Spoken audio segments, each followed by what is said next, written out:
Hello, this is Maggie with a public video in response to some private students about how to fix a few different problems.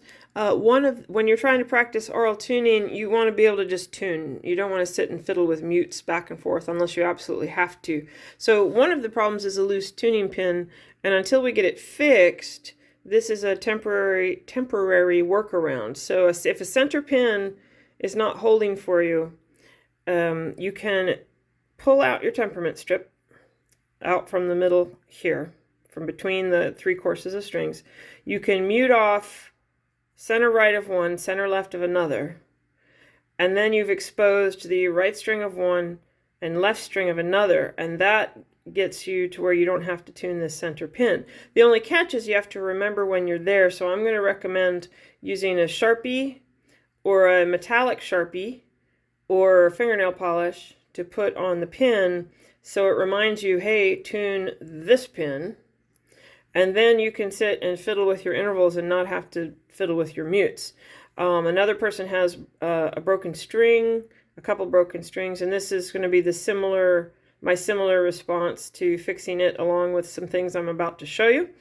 So another person wanted to know how to mute here. So at the moment, what I used to, on this piano, there's a little metal thing in here that allows me to wedge my mute in. So I don't have this problem. But if that metal block isn't there and you have nothing to put your mute against, and sometimes you can do this. You can wedge it against this sometimes, just FYI. But the other thing you can do is take the end of your mute strip, stick it between the center right, so the left is exposed, and I've marked this to remind me that I want to tune this one. And I actually have been using it this way for a while. So now on to the next situation. The next situation is when you just have two double courses at the end, which is a pain. If you have three, you can run your temperament strip to here and then pass four strings, two double courses, and put it here, and then you have your other double course with a string exposed. Great, wonderful, but what if you only have two?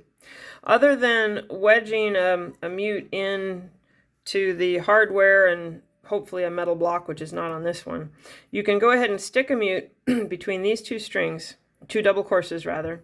So you expose one and the other, and on this one you do what I showed on the other piano. You take the end of the temperament strip or a mute. You can do that on the other piano too. You can use a mute, but I like to use the end of my temperament strip. And I just stick it between the center and right, then your left is exposed. And you can do that if you have a broken string issue. Also, this makes it a lot easier. You can focus on your tuning practice, your aural tuning practice, and you don't have to fiddle with mutes and mute strips. And you're all set. Hope this is helpful. Happy tuning. Bye.